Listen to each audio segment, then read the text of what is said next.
Dikmakes, podcast bersama Dirgantara Maha Mimpi. Halo Tirta Batasena, selamat datang di Dikmakes. Kenalin, aku Alhamdulillah selaku host pada episode kali ini. Nah, hari ini kita kedatangan narasumber yang kece banget dan tentunya dengan topik yang juga gak kalah keren dari sebelumnya nih teman-teman. Oleh karena itu, terus saksikan Dikmakes hanya di YouTube dan Spotify Ormawa Eksekutif PKU IPB. Halo Tirta Batasena, kita kembali lagi di episode Dikmakes. Hari ini kita akan membahas mengenai PKM atau Pekan Kreativitas Mahasiswa. Nah, hari ini kita kedatangan narasumber yang keren banget, yaitu Kak Azana Santi atau yang kerap dikenal dengan sebutan Kak Wawa, teman-teman. Oke, halo Kak, apa kabar Kak? Halo Alia, alhamdulillah kabar baik. Kamu sehat? Aku alhamdulillah sehat. Nah, teman-teman, sebelumnya aku mau membacakan CV Kak Wawa terlebih dahulu ya. Jadi Kak Wawa itu merupakan mahasiswa dari jurusan Departemen Hasil Hutan Fakultas Kehutanan tahun 2020. Nah, selain itu, Kak Wawa juga merupakan mahasiswa berprestasi utama IPB tahun 2023 dan Kak Wawa juga merupakan Presiden of Yayasan 1001 Cita Foundation. Dan selain itu teman-teman, yang terpenting, Kawa ini merupakan juara satu PIMNAS bidang PKMPM dengan judul penguatan jiwa wirausaha melalui metode mission based learning pada anak Pasar Lewili yang putus sekolah sebagai upaya perbaikan kualitas hidup di masa depan nih teman-teman. Nah, banyak banget ya tentunya prestasi yang gak bisa aku sebutin saat ini. Oleh karena itu, kita mungkin langsung aja kali ya ke pertanyaan yang lainnya. Oke nih Kawa, mungkin kan teman-teman itu banyak yang belum tahu nih Kak tentang PKM itu kayak apa sih, terus kayak kaitannya sama PIMNAS itu apa sih. Mungkin boleh nih Kak dijelasin dulu kayak PKM itu apa, terus rangkaiannya seperti apa.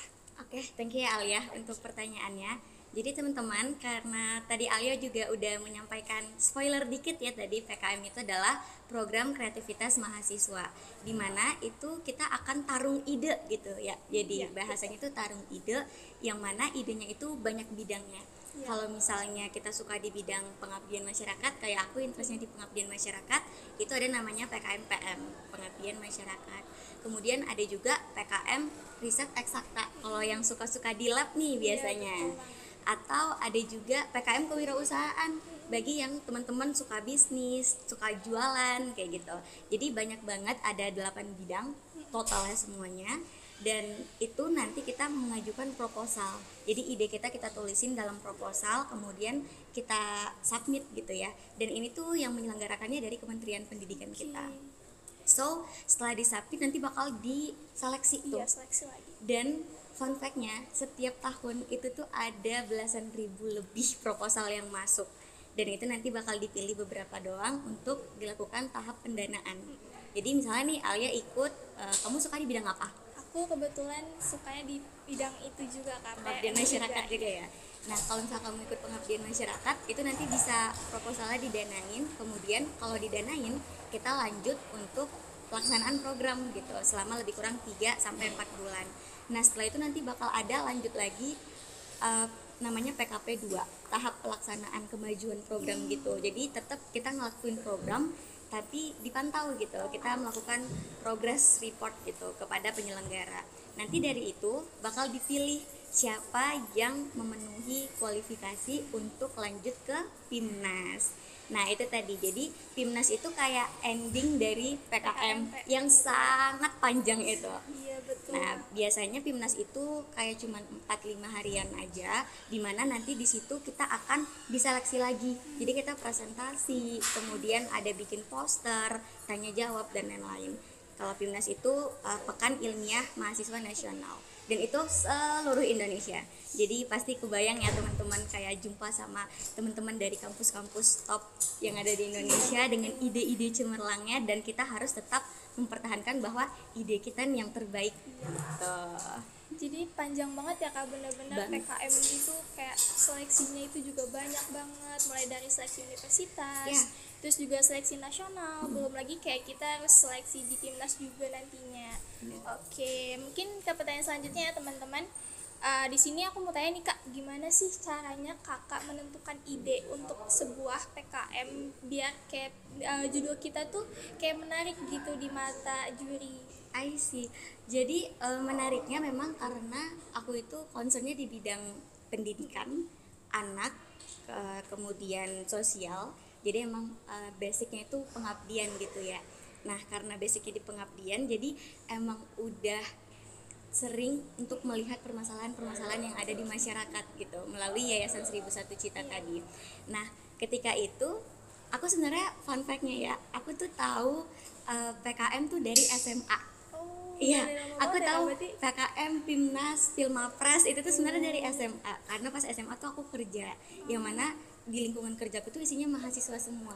Jadi kayak dapat spilan-spilan tuh. Terus kayak makin kesini, aku tuh nggak tahu bahwa PKM itu ternyata ada yang pengabdian masyarakat. Jadi aku baru ikut PKM itu pas semester 3. Iya. Semester 1, semester 2 tuh aku nggak tahu, maksudnya nggak yang pengen Iya. ikut gitu karena nggak tahu ada pengabdian masyarakat di dalamnya. Oke tuh, kemudian pas semester 3 aku tahu karena aku ngelihat postingan temanku.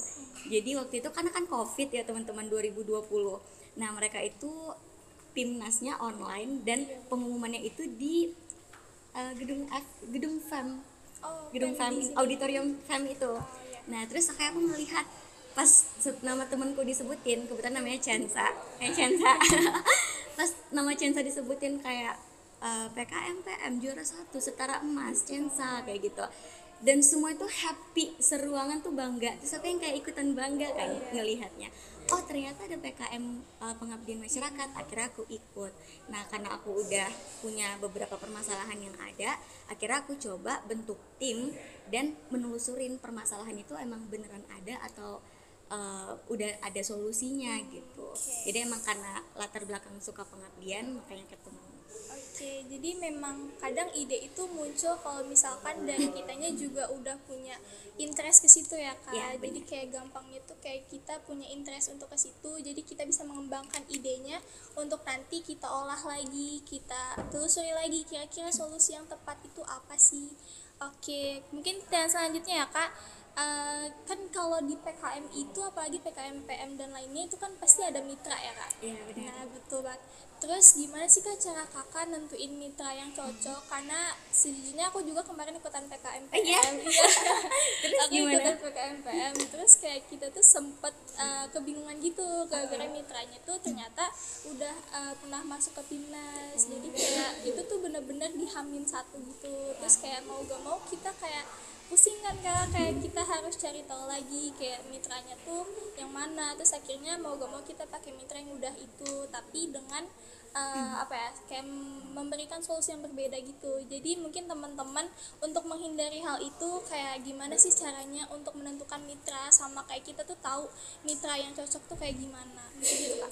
I see. Kalau aku kemarin emang selama proses PKM itu benar-benar banyakin diskusi sama teman-teman yang alumni Pimnas, kemudian Bapak Ibu dosen, karena kan dari IPB juga biasanya kita punya pembimbingan yang sangat-sangat Iya, ini ya, pokoknya dibina banget lah kita di IPB. Jadi emang banyakin untuk ikut coaching kan gitu Iya, ya, ada coaching ngopi kalau di PKM, IPB iya. tuh. Jadi caranya aku kemarin, jadi singkat ceritanya ide PKM ku itu tentang anak-anak pasar yang mereka itu putus sekolah dan menghabiskan waktu untuk berjualan di pasar gitu. Padahal mereka kan sebenarnya punya hak untuk Iya, pendidikan, untuk pendidikan, untuk belajar. jangan pendidikan deh, hak untuk main deh ya, Iya, gitu ya benar. kan, mereka punya hak untuk main juga, Benar, tapi mereka nggak ngedapetin karena ya tadi faktor ekonomi. That's why tadi judulnya di akhirnya itu tujuannya untuk Masa memperbaiki kualitas hidup masa depan gitu kan, karena kita percaya kualitas hidup masa depan yang baik itu tuh dipupuk sejak dini. Dan kenapa pakai metode mission based learning, karena kita tahu adik-adik yang ada di pasar yang udah kenal uang itu nggak mungkin mau ketika kayak ayo deh ikut kegiatan kakak yuk belajar, pasti nggak mau dong. Akhirnya kita bikin memang programnya bener-bener ibarat kita tuh berpetualang gitu, kita pakai kartu petualangan, mission gitu, pokoknya namanya program kreativitas mahasiswa kan, jadi kita harus kreatif. Nah kan kita bisa melihat ya dari program yang kita ajukan, ini tuh kira-kira mitranya siapa ya yang cocok. Kita identifikasi tuh, oh ini tuh bidang pendidikan, berarti kita harus nyari mitra yang concernnya di bidang pendidikan. Kemudian ini juga mitranya karena sasarannya adalah anak-anak, berarti mitranya yang juga fokus pendidikan anak-anak. Dan juga kalau itu kan bisa termasuk kaum marginal ya, yang terpinggirkan juga ya adik-adik yang ada di sana, apalagi di daerah Lewiliang gitu. Jadi kita diskusi, kita tanya kira-kira ada nggak di sini, kita nanya ke anaknya gitu, adik ada nggak ya biasanya di sini yang ngajarin gitu. Oh ternyata ada suatu komunitas namanya Rumah Harapan Genre. Jadi itu tuh kayak salah satu turunan program dari teman-teman genre di Kabupaten Bogor, yang mana emang mewadahi adik-adik yang di pasar tadi. Jadi kayak pas kebetulan banget gitu kan. Akhirnya kita jalin komunikasi dan mereka sepakat gitu untuk kita melakukan program di sana. Jadi memang kita juga harus cari mitranya yang sesuai sama ide tadi gitu ya Kak, sama disesuaikan dengan sasaran kita. Oke teman-teman, kita lanjut ke pertanyaan selanjutnya nih Kak. Kalau misalkan kita menyusun proposal nih, kan ada kendala-kendala ya Kak. Pasti bakal banyak banget kendalanya, mulai dari penulisan dan lain-lain. Terus aku mau tanya nih Kak, kendala apa yang Kakak alami waktu penulisan proposal itu? Oke, sebenarnya fun fact ya teman-teman. Mungkin bagi teman-teman yang kemarin ikut PKM pasti sudah tahu bahwa PKM itu se-strict apa ya. Kayak lo salah letak ini aja, nomor halaman aja tuh udah auto blacklist. Kayak mau ide secemerlang apapun, kalau misalnya formatting kita belum tepat, ya itu bakal didiskualifikasi. Jadi memang sebenarnya tuh bukan kendala ya, mungkin lebih ke tantangan gitu. Tantangannya itu kita harus benar-benar selalu cross check gitu ya. Kayak ini udah ditulis sama teman yang satu lagi harus ngecekin bener nggak nih formatnya dan lain-lainnya. Tapi yang paling menjadi tantangan di saat itu, fun fact-nya kan PKM tuh berlima kami. Aku ketua, terus aku punya teman anak fakultan juga, terus ada anak FMIPA, ada anak Fateta, sama ada anak Fapet. Jadi benar-benar beragam banget. Dan semuanya tuh orang-orang keren semua, Alia, beneran sekeren itu mereka. Sampai nih ya, aku kan PKM dari proposal sampai pendanaan sampai ke Pimnas. Itu tuh ya pasti banyak dinamikanya gitu kan. Kita tuh ditinggalin sama teman kita sampai 2 apa 3 kali keluar negeri gitu. Saking keren ya teman kita, tapi hebatnya kita tuh selalu berusaha untuk bisa nggak ya kita ngatur strategi biar meskipun kamu pergi, tapi kerjaannya sebelum pergi tuh udah mulai dicicil, jadi bisa dipantau dari jauh dan lain-lainnya gitu. Nah pas proposal itu tuh sebenarnya kita awalnya dari ide yang tadi, awalnya banget itu tuh pengen cuman bikin permainan kayak ular tangga gitu, kayak ular tangga tapi tentang kewirausahaan, kan sesimpel itu. Jadi kita sempat maju mundur gitu sih mau ikut awalnya, dan karena tadi orang keren semuanya, jadi kayak udah selesai belum nih gitu. Tapi ketika kayak udah benar-benar nyelesain dan ngerjain, itu hasilnya perfect banget. Kayak kita puas gitu ya. Puas banget. Jadi tantangannya itu sih ngatur waktu, dan sampai kita tuh pas udah submit kayak ya udahlah submit gitu. Terus kita lupa kalau kita daftar PKM, kita benar-benar lupa. Abis itu pas pengumuman kayak alhamdulillah gitu deh tantangannya. Saking banyaknya kegiatan juga dan anggotanya itu keren-keren semua, jadi kayak kita juga harus menyesuaikan waktu gitu teman-teman antara anggotanya, biar nanti kayak misalkan proposal kita juga enggak ketunda kayak gitu. Oke, mungkin aku lanjut ya Kak. Sebentar. Mungkin selanjutnya kan tadi kakak tuh sekelompok sama orang-orang yang beda-beda dari jurusan nih. Aku mau tanya gimana cara kakak ngelakuin bonding antara anggotanya itu, karena kan kita bener-bener dari beda jurusan terus disatuin di lomba, kayak pasti ada beberapa kendala juga, entah apa kayak misalkan komunikasi yang berbeda atau gimana, mungkin bisa dijelasin nih Kak. Oke. Kalau aku itu sebenarnya kemarin menurutku, aku BTW aku ikut PKM 2. sama-sama PM dan sama-sama Pimnas. Aduh. Jadi kamu kebayang aku harus Iya. menjadi amuba membelah diri gitu kan. Tapi semoga kalau teman-teman pengen sekarang boleh nggak sih ikut Udah dua nggak gitu? boleh. Udah nggak Iya, boleh kan? udah nggak Bagus, soalnya kayak aku benar-benar keteteran banget. Jadi kan di satu sisi aku jadi ketua, di satu sisi aku jadi anggota, dimana kayak peranku lebih besar yang di aku ketua. Jadi aku ngerasa kayak belum terlalu maksimal di kelompok yang satu lagi, kan jadi kayak kurang enak gitu ya dari perasaan ke perasaan teman-teman. Jadi bagus deh kalau sekarang udah nggak boleh ya dua. Udah nggak boleh. Nah, karena orang ini orang-orang keren yang punya pengalaman luar biasa jauh daripada aku, sebenarnya pertama tuh aku nggak mau jadi ketua PKM. Iya. Tapi kayak kita open discuss, kayak ini siapa nih yang mau jadi ketua. Oke, akhirnya mereka bilang udah Wawa aja gitu. Ya mohon bimbingannya ya, aku bilang nih saking orang-orang keren semua ya, Iya. mereka tuh masih bisa tawadu ilmu padi gitu loh, yang kayak mohon bimbingannya suhu, selalu ngomong gitu. Jadi kayak environmentnya tuh benar-benar environment belajar dan berjuang bareng. Pertama itu kita harus benar-benar menciptakan environment yang nggak ada satupun orang di dalam kelompok itu yang merasa kecil atau merasa rendah. Itu yang pertama, yang terpenting.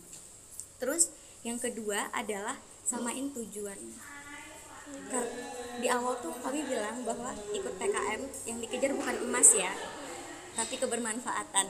Jadi kalau misalnya emas bermanfaat alhamdulillah, tapi kalau misalnya bermanfaat nggak emas ya nggak apa-apa gitu. Karena kalau PKM 1 tahun panjang lamanya, terus kita cuman mengharapkan dapat emas di akhir, pas kita nggak dapat pasti Kecewa banget. langsung down banget kan, dan kayak udah aku nggak mau ikut kegiatan ini itu lagi, bisa jadi kita kayak gitu. That's why tujuan. Terus yang ketiga emang ngedeketin secara personal, kayak aku tahu semua kehidupan teman-temanku yang menjadi tim di PKM ku, dan aku nggak pernah sesekali nyebutin mereka adalah anggotaku gitu, tapi mereka adalah timku gitu, mereka adalah teman berjuangku. Karena kayak antara ketua dengan anggota kan itu kayak seakan-akan tinggi banget ya gapnya, sehingga nggak enak gitu nanti komunikasi di timnya. Jadi aku selalu berusaha bilang mereka adalah timku, temanku yang jauh lebih hebat dari aku gitu. Dan bonding tadi, kalau misalnya aku mendekatkan diri secara personal kepada teman-temanku, kayak kalau mereka ada masalah mereka menceritakan ke aku, begitupun aku sebaliknya. Jadi ada keterbukaan, sehingga misalnya nih, oh kayaknya si A rada kurang straight nih di deadline yang udah kita tentuin, kenapa ya, kan kita nggak yang langsung menghakimi kayak lu mah kayak gini, kan kayak gitu. Kita bisa untuk mencoba mengerti, oh mungkin memang terakhir kali dia cerita ada something problem di suatu hal misalnya, jadi kita bisa lebih mengerti. Dan spending time bareng-bareng tuh menurutku juga termasuk salah satu bonding. Apalagi PKM tuh biasanya sampai jam 12 malam tuh nyusun proposalnya, ya kan? Iya betul. Gitu deh, jadi lebih ke hal-hal fundamental sih sebenarnya bondingnya kalau aku kemarin sama tim. Oke, jadi memang kita juga harus melakukan secara apa ya, kayak dari personal ke personalnya juga kita harus menentukan banget teman-teman. Jadi kita melakukan yang kayak benar-benar apa ya, ibaratnya kayak misalkan kita jangan ngerasa kalau kita itu lebih tinggi di atas kita, tapi kita setara gitu. Oke, mungkin aku lanjut ya kak. Boleh. Selanjutnya gini kak, kan yang tadi kakak bilang ada PKM dan juga ada Pimnas. Ya. Yang kakak rasain perbedaan antara PKM sama Pimnas tuh apa? Oh, apa ya? Sebenarnya kan dia masih satu rentetan. Iya. Cuman kayak mau nggak mau kita harus bilang di Pimnas tuh pressure-nya gede banget. Iya.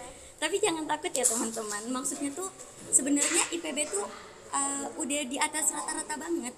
Cuman karena kayak IPB mau memberikan yang terbaik, jadi kita ngerasa kayak ini kita sebenarnya udah oke, tapi harus lebih oke, harus lebih oke. Iya. Nah perasaan itu sih kayak jadinya